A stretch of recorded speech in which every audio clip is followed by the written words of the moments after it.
el éxito de un país como Brasil es el éxito también para América Latina, que pienso que estamos llamados a integrar un día.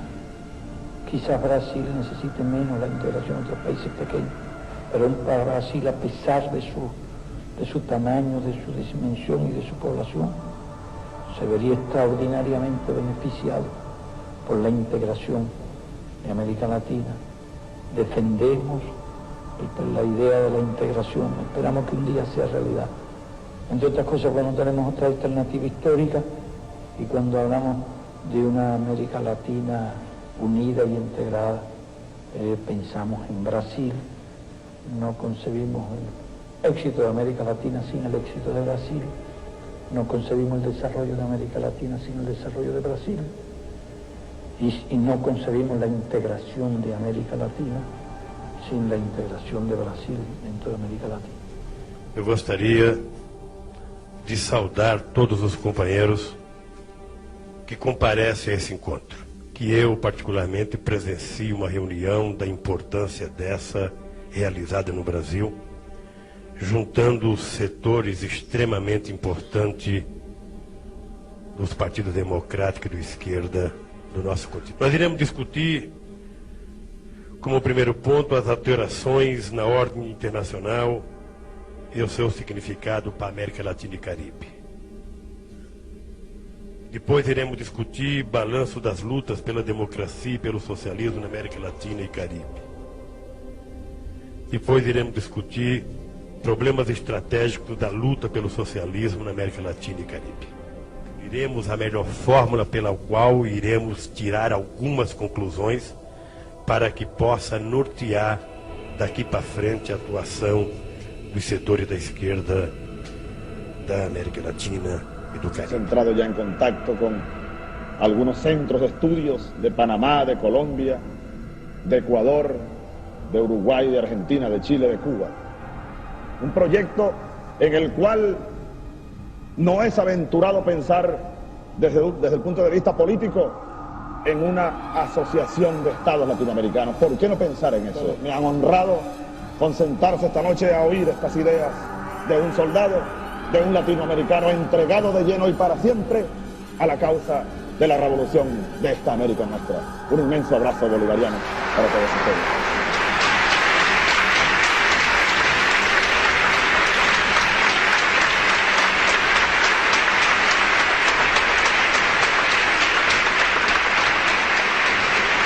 E nós chegamos, e eu quero, companheiro da direção do Fórum de São Paulo, debitar parte da chegada da esquerda ao poder na América Latina pela existência dessa cosita chamada Fórum de São Paulo.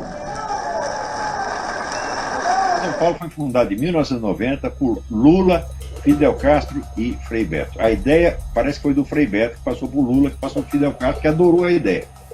Que era articular todas as organizações de esquerda e restaurar o movimento comunista na América Latina, que naquela altura estava em crise por causa da queda da União Soviética.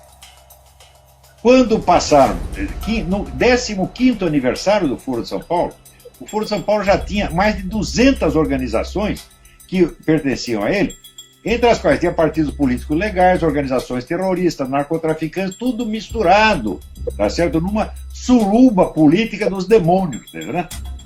Então dizer que não há associação entre PT e Farc, isso é mentira, porque se não há associação, eles não iam fazer assembleia juntos e tomar decisões juntos e assinar solidariamente. Então a existência da conexão PT-Farc é uma coisa que está documentada nas atas do Foro de São Paulo, assinada pelo seu então presidente, Sr. Luiz Inácio Lula da Silva. Deixa eu tirar uma outra dúvida que toda hora aparece, especialmente no noticiário internacional. Fala-se, eu não acredito nisso, mas eu quero colocar isso na entrevista, de uma aliança, de um eixo Chaves, Fidel e Lula. Então, Boris, você sabe que isso é no mínimo uma piada de mau gosto, claro. E eu te aconselho até não repetir isso. Foi aqui. E devemos muito aos companheiros cubanos. Devemos muito aos companheiros cubanos. E o Chávez vai fazer muita falta. E eu espero que o Maduro cumpra exatamente o papel que o Chávez vinha fazendo para a integração da nossa querida América do Sul. Hoje eu estou de alma lavada, porque parecia impossível, há 4 anos atrás, nós 3 estávamos sentados numa mesma mesa, comunicando, finalmente, demos um passo importante em benefício dessa grande nação sul-americana. La victoria de Brasil ha logrado la consolidación para la nueva etapa del avance de las transformaciones y los cambios de América Latina. Es un paso gigantesco del gigante Brasil que viene a reforzar toda nuestra fuerza revolucionaria en el continente. Quería revertir al gran Brasil para después venirse sobre todos nosotros. Como querían derrotar la revolución bolivariana en el año 2013 para luego irse sobre el resto de la América. Diría por ahí alguien que ustedes conocieron, ni lo uno ni lo otro. Aquí lo que va a haber en América Latina cada vez más es revolución, son cambios profundos, transformaciones verdaderas, unión de América Latina. Sabe o que é, querida? Eu preferia que hoje a gente não falasse sobre o Brasil. Eu preferia falar basicamente sobre a Unasul e lá eu prometo que eu faço uma entrevista para vocês. E rapidamente nós precisamos tomar um rumo, professor. Porque eu vou dizer uma coisa para o senhor. A continuar do jeito que está, pode esquecer. Ou vocês saiam do país, ou vocês se curvem ao comunismo, porque a China já chegou, já chegaram 50 bilhões de dólares em 3 aeronaves, há 10 dias, para aporte de recursos, eu não sabia onde. Hoje eu estou começando a ter uma certa pista do porquê precisou entrar esse dinheiro no país, portanto não é pelo Banco Central, coisas terríveis estão acontecendo na política de bastidores. A Rússia tem tido uma certa disputa com a China, mas agora eles também já estão aliados. Os dois vão dominar áreas estratégicas do país, com acordos que a Dilma está assinando. Eu estava recordando uma conferência que eu fiz em 1989, com o título O Fim do Ciclo Nacionalista. E eu dizia o seguinte: toda a cultura brasileira, desde o século XIX, ela se estrutura em função do conceito de nação, nacionalidade, nacionalismo e identidade nacional. São 200 anos de busca da identidade nacional.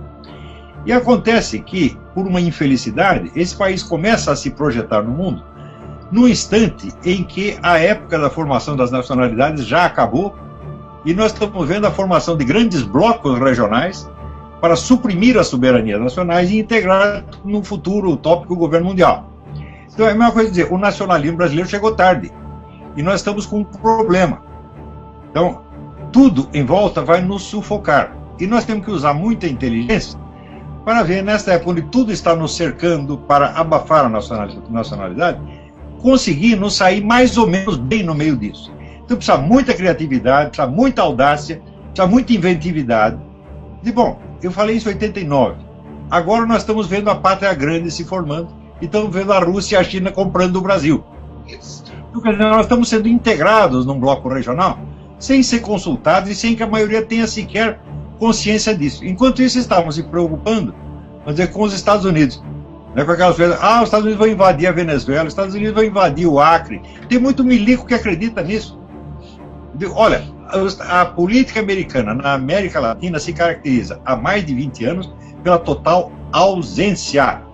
Você não tem sequer aquilo que se chama diplomacia pública, quer dizer, sai uma notícia falsa contra o país, o embaixador vai lá defender. Não tem nem isso no Brasil. Então isso quer dizer, a presença americana não existe, mas existe um campo aberto, convidativo para a presença russo-chinesa. É isso que está acontecendo dentro dos nossos olhos. Eu pensava nisso em 1989 e ficava desesperado de ver que ninguém estava prestando atenção nisso aí. Mesmo milicos, que dizem que entendem já política, não entendem nada. Se tem 2 ou 3 que entendem lá, é muito.